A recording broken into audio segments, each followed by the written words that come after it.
What's up, everybody? Peter Valley here. Listen, what is this insane video title here? All underprices are evil? Am I really going to make the case that if you underprice other Amazon sellers, you should somehow be banished to an eternity in a fiery pit?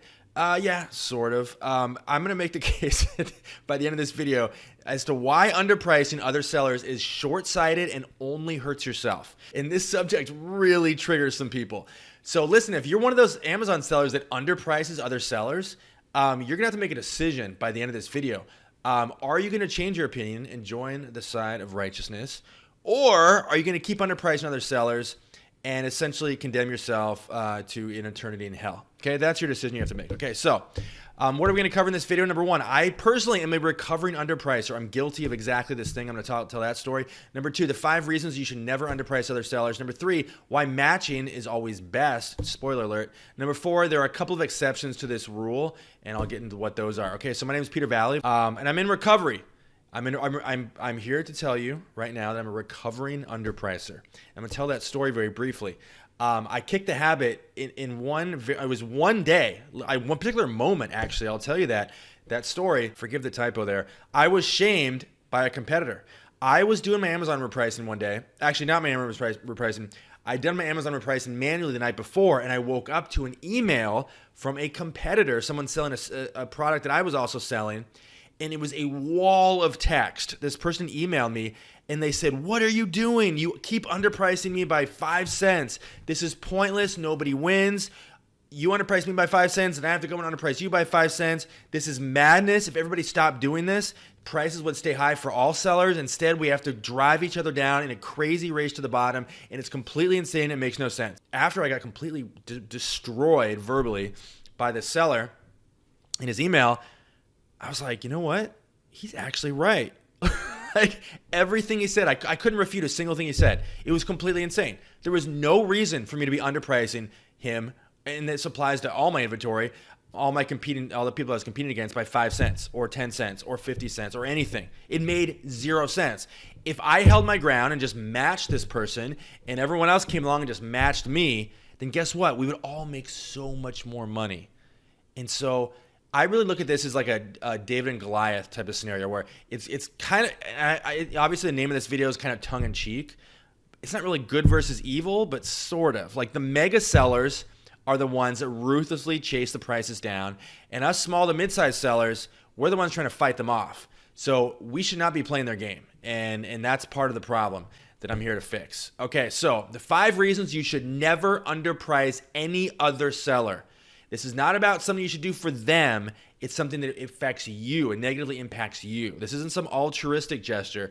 This is about keeping Amazon sustainable for all of us. Okay, so number 1, when you underprice another Amazon seller, you create a race to the bottom.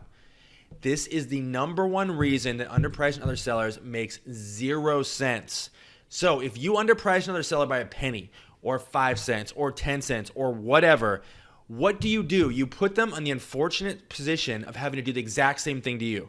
And it's your fault. It's not their fault. It's your fault because you triggered this race to the bottom in motion. Now, if nobody underpriced anybody, nobody would have to underprice anybody. Do you see the simplistic genius in that statement? If nobody underpriced anybody, then nobody would have to underprice anybody. That's a perfect world that I personally would like to live in. But again, you trigger a race to the bottom when you underprice other sellers because they have to do the same thing to you to stay competitive. And then nobody wins. Nobody wins. Nobody wins. Okay, number 2, business is about the most money, not the quickest sale. Do you guys understand the distinction here? People think these are the same thing. They are not the same thing. Business is about making the most amount of money, not getting sales. If you listed 1,000 items for sale, and you listed them at a price at which you broke even, in other words, you listed them so low that you literally broke even, guess what? You would get massive number of sales because you're probably pricing your stuff really low, so it'll sell fast. You get massive sales, you make 0 money. So, are sales the same thing as money now? Of course they're not. Do you see what I'm saying? So, people get these two things confused. They're like, I gotta okay, so this guy's listed at $10. I gotta list mine at $9.95. Because I'm going to get a quicker sale. First of all, I'll get to this in a second. That's an illusion. You won't get a quicker sale. You just think you will. But The point is, you're buying into the fallacy that more sales equals more money, and that is fiction. Those are not the same thing. Number 3, underpricing other sellers is predicated on a completely fictional assumption. The assumption is the more I underprice, the more sales I'll get. Or the more I underprice, the more likely I am to get the buy box. I've got a whole separate video about why chasing the buy box is stupid, but we're not going to talk about that. Okay, so do you see the insanity in these assumptions? You don't get more sales by underpricing other sellers. You just think you do. It's an illusion. It's like this feeling that well, I have to do something. No, you don't have to do something. You can just match. And guess what? You are not increasing the odds of getting a sale by underpricing somebody by 5 cents or 10 cents or 1 cent. You are not. It's a complete illusion. It gives you the feeling that you are get a faster sale, but you aren't. Because first of all, buyers come along. They don't care about that extra 5 cents. They're going to defer to other data like feedback or condition description or the condition itself or whatever, right? They don't care about that. It doesn't matter for the buy box literally at all. Totally false. 100% false. Price is a factor in who Amazon gives the buy box to, but it's based on a percentage. That extra 5 or 10 cents, utterly meaningless. Amazon will never ever give another seller the buy box because they've underpriced you by 10 cents. Literally will not happen. Anyone that tells you otherwise is a fake Amazon seller in their line, okay? Just not how the buy box works. Number 4, you are triggering repricing software by underpricing other sellers, and that will destroy you. So these mega sellers, and most sellers honestly use repricing software, but particularly the mega sellers are the ones that program the repricing software to underprice any competitor by a cent or 5 cents or whatever, right? So, and they have the repricing software set to run like every 10 minutes or reprice virtually instantly. So in other words, you reprice them by 5 cents or 10 cents or a penny or whatever, and within seconds you are underpriced because you triggered the software. You triggered the software. You can't beat the software. Don't even play the software's game. Just match.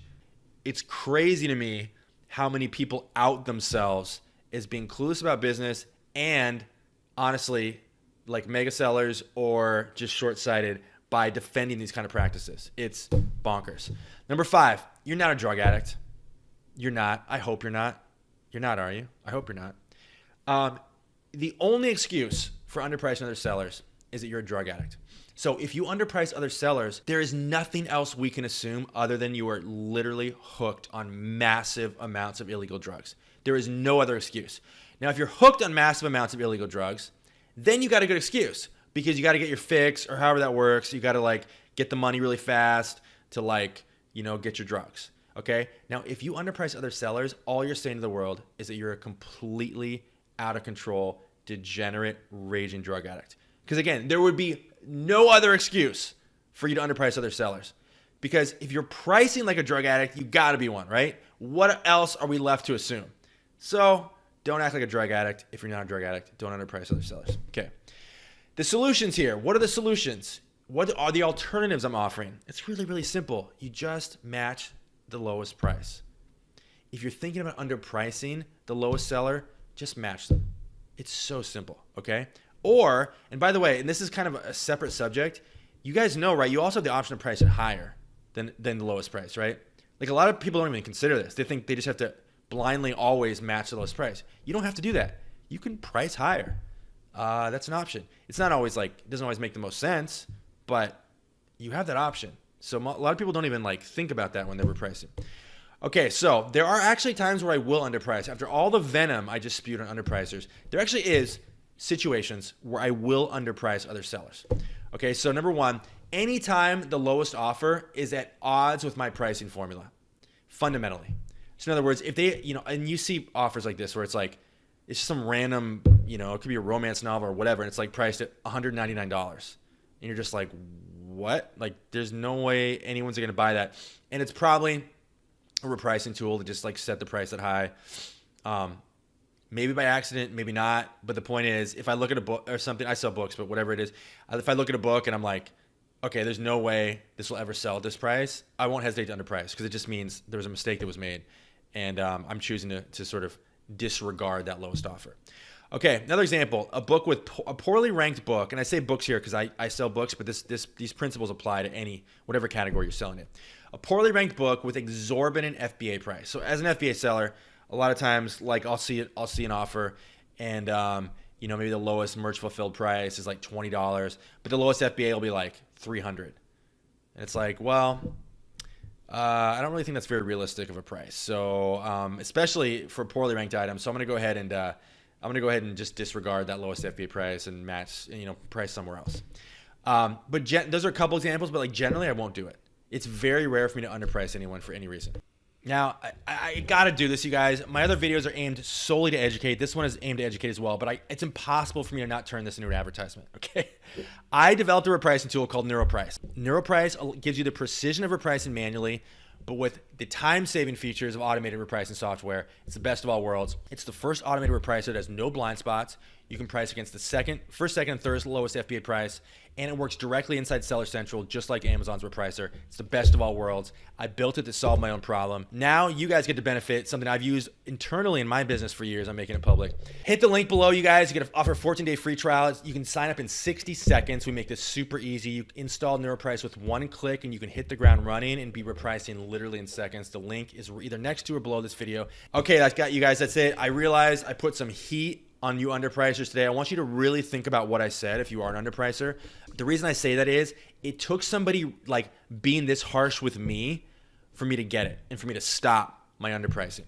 That's why I say I'm a recovering underpricer. So hopefully it's clear, the reason I was so venomous in this video is because that's what worked for me. It took somebody figuratively in email form grabbing by the shoulders and going, hey, this is insanity, like knock it off.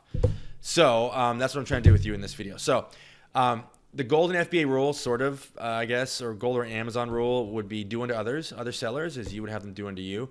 The number one reason to not underprice is just to maintain a basic code of Amazon decency. It's just such bad form to underprice somebody else. So this lengthy editorial is my small part in keeping FBA and Amazon in general profitable for everyone. So just match the lowest price. Nobody gets hurt. Thank you guys so much. This is Peter Valley signing off. Don't hesitate to reach out or send hate mail to peter@fbamastery.com.